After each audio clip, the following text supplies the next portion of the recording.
If you own property, you can really get creative with your taxes. Let me tell you why. As a property owner, the amount of things you can write off is endless, and it can put you in a negative in terms of not owing any taxes. You have your usual things like property tax, insurance, repair, maintenance, utilities. But let me tell you, how about traveling expense?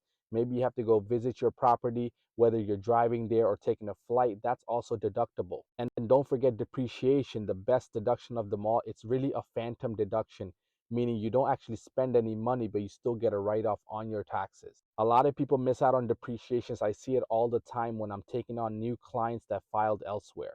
If you have rental property, you can also write off home office if that's where you're running your calculations, making your phone calls from. If you have a rental property, you can even write off your car if that's what you're using to go buy supplies or go visit the tenants. And if you own a property that's your primary residence, then your deductions are unfortunately limited.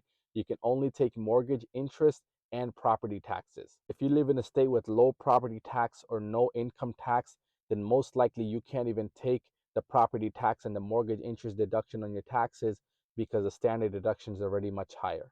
And lastly, for people who own rental property, you can actually deduct $25,000 of loss against your ordinary W-2 income if you make under 100K.